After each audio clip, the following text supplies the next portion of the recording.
Do you often find that you run out of time in your OET reading test?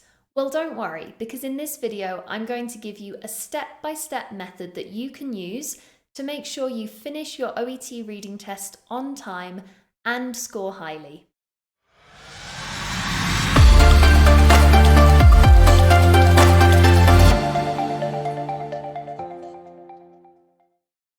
Hi there everyone, and welcome to this video from Swoosh English.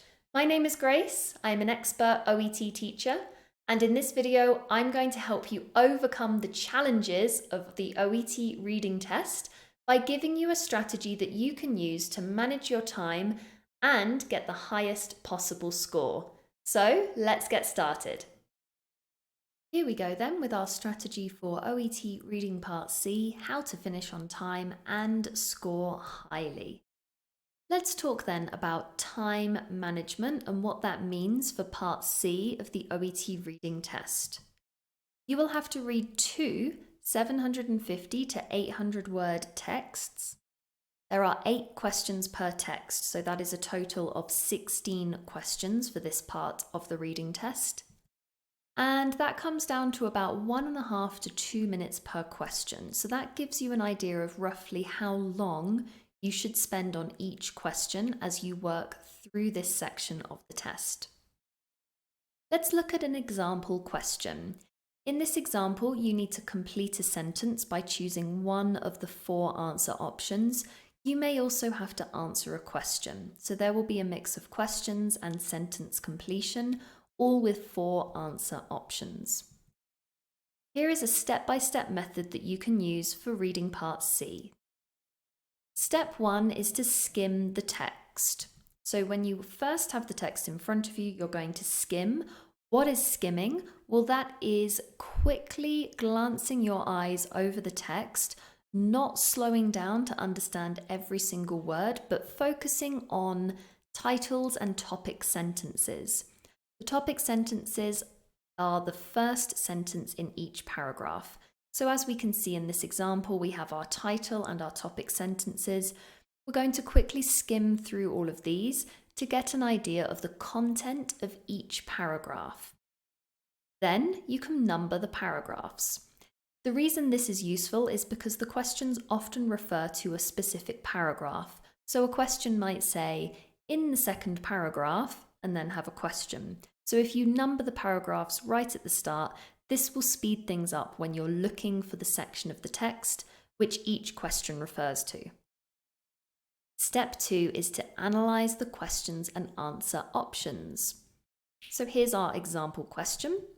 First, we need to understand the question by identifying the keywords. So we know that we're looking in the first paragraph and we're looking for a point that the writer makes about blood transfusion. Next, we can identify keywords in our answer options, and here they are. Remember that keywords tend to be nouns, verbs, adjectives, sometimes adverbs, so we've identified those here. And then note the differences between the answer options, as this will help you get a better idea of what you're looking for in the text. Make sure that you've identified how each answer option is different. Now we can move on to step 3, where we're going to read for the answer. Let's take our example sentence then.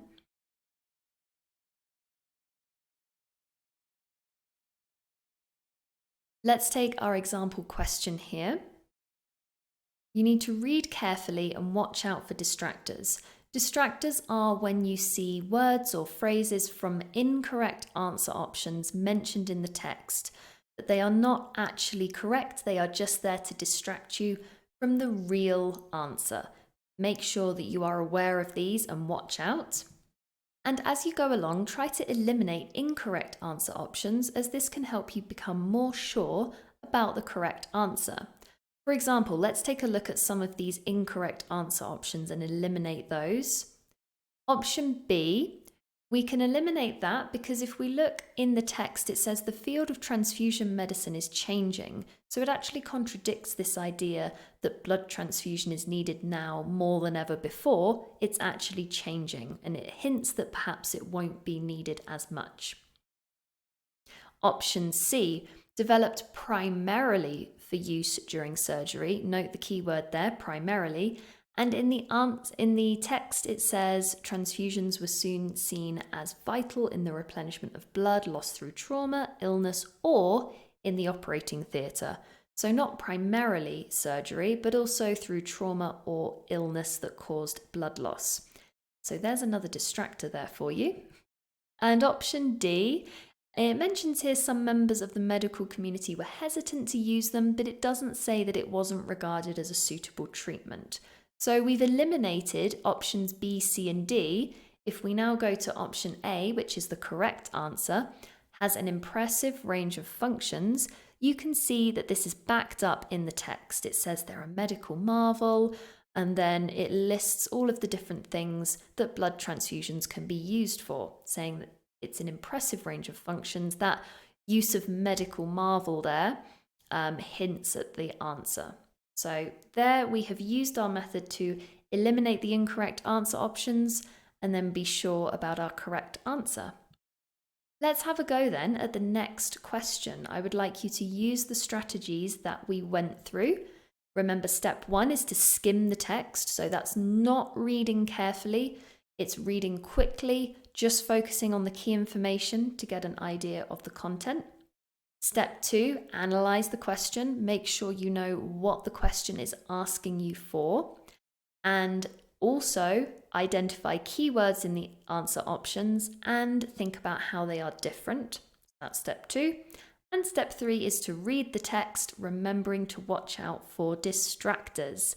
As you go, try to eliminate any incorrect answer options. So have a go there at our 3-step method and try to answer this question. Pause the video and continue once you're done.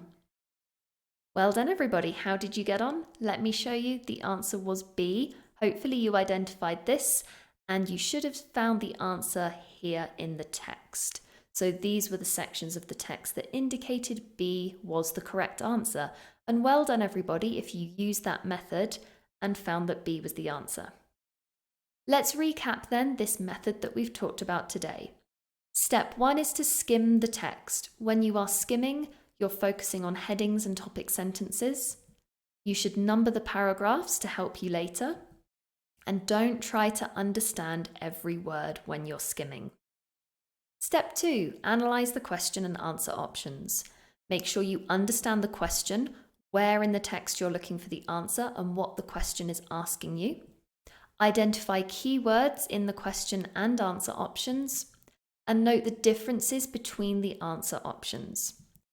And then step 3 is to read for the answer, making sure that you read more carefully this time. Watch out for distractors and try to eliminate incorrect answer options as you go, as this will make it much easier to then identify the correct answer. So that's it for this video. I hope that you found it useful. Now please do make sure that you go away and practice that strategy with real OET reading mock exams so that you can be as prepared as possible for the real test day. Now if you would like more help and support with your OET preparation, I'd like to recommend our free OET course. This course will introduce you to all of the subtests and give you lots of helpful tips and strategies just like the one we looked at in this video. It also goes over some study tips from us at Swoosh English, as well as some top pieces of advice from our passing students. So this is a really useful resource and it is absolutely free. If you would like to enroll on that course today, head on over to our website www.swooshenglish.com, or you can click the link in the description below this video. So thank you so much for joining me everybody, happy studying, and I will see you very soon.